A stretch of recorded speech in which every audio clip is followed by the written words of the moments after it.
So the Kansas City Chiefs obviously have been on a whole nother level, but I feel like what hasn't been talked about enough is the Kansas City Chiefs defense. Now, in training camp, the Chiefs, they've been doing a lot of good things offensively and defensively. So it's no secret that they obviously have a well-rounded team on both sides of the ball. But what I haven't spoke about enough is the Kansas City Chiefs defense, and obviously their defense is something that's very, very deadly. I mean, they're the reason why the Chiefs been won the Super Bowl last year. Yeah, the offense stepped up. Yeah, the offense improved in the playoffs. But throughout the whole regular season, that was the worst Kansas City Chiefs offense that we have ever seen in the Mahomes era. And the Chiefs defense really, really had to put a lot on their back, and they really had to carry that Kansas City Chiefs offense. But it ended up working out. The Chiefs ended up going to the Super Bowl due to strong defense and solid offense.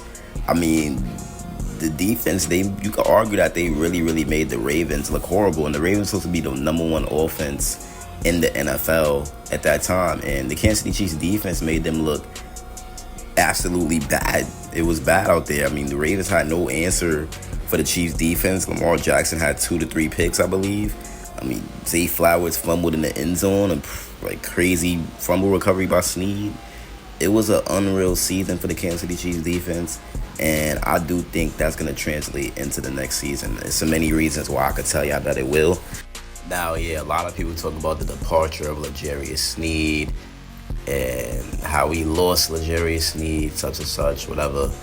But, I mean, I get it. Yeah, we lost L'Jarius Sneed, but think about all the young talent that we have. We have Jalen Watson. We have Trent McDuffie.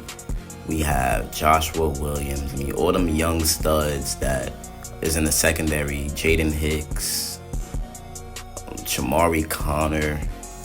Like, it's studs, man. Like, I don't see how, losing L'Jarius Sneed is going to just take away from all the other studs that we have in our secondary. We still got some guys with potential like Kamal Haddon, Nick Jones, all them type of dudes. So, yeah, L'Jarius Sneed was him.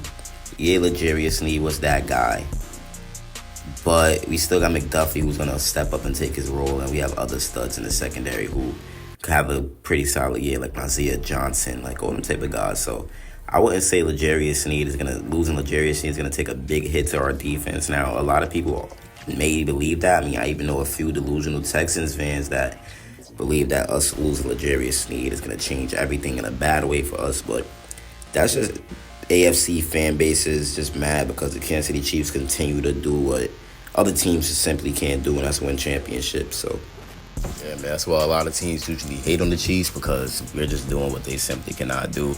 But the whole argument about, the Chiefs defense getting worse after losing L'Jarius Sneed, I think it's just retarded. Like, because if you look at the Chiefs defense and who they have still, Chris Jones, who's the most important guy on our defense. Now, if we lose Chris Jones, or if we was to lose Chris Jones, I could see why they'll say the defense wouldn't be the same, because that's actually true. I mean, he forces a lot of double teams. He gives other guys one-on-one opportunities like George Karlaftis and Charles Omeni, who them type of guys to thrive with what Chris Jones is doing. And Chris Jones can still give you 10 sacks even with getting double teamed, 15.5 sacks even with getting double teamed. So Chris Jones is obviously a beast, and he is a big essential player in part to this defense. Now, when you talk about L'Jarius Sneed, obviously last year he was insane. He was one of the best corners in the NFL. He even made a case to be the best cornerback in the NFL, and he probably did have the best season in the NFL for a cornerback.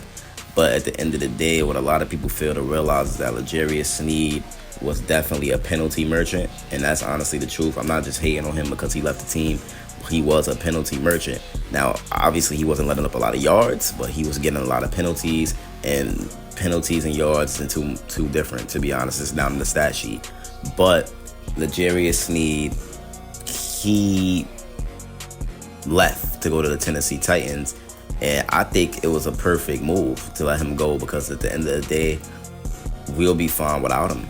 He's not Chris Jones. He's not a defensive lineman. He's a cornerback. You could replace a cornerback, especially Brett Veach. We know how good he is when it comes to drafting cornerbacks. And L'Jarius Sneed was like what, a fourth round draft pick. So Brad Veach knows what to do. Trent McDuffie is a stud. He's gonna be a superstar. He's already an All Pro. He's one All Pro in the same season that Sneed was on his team, and Sneed didn't win no All Pro. So that's another thing that goes to show you something right there. But McDuffie, he's gonna take that leap because he's gonna be that number one corner now, and this is gonna be his team. Well, his secondary, and he's gonna get noticed even more by the NFL, by the social media outlets. So that's gonna be something good for McDuffie for sure. We know that Trent McDuffie can literally do it all. Like, the guy could do it all. And when I say Trent McDuffie could do it all, I mean he could really, really do it all, man. Like, he really, really could. And when I say do it all, he creates turnovers and run support. He's not afraid to fly around to make a tackle. He's silky smooth at getting home when he's receiving opportunities to perform defensive back blitzes. I mean, the guy gets sacks. Yeah, he didn't get an interception yet, but eventually he will.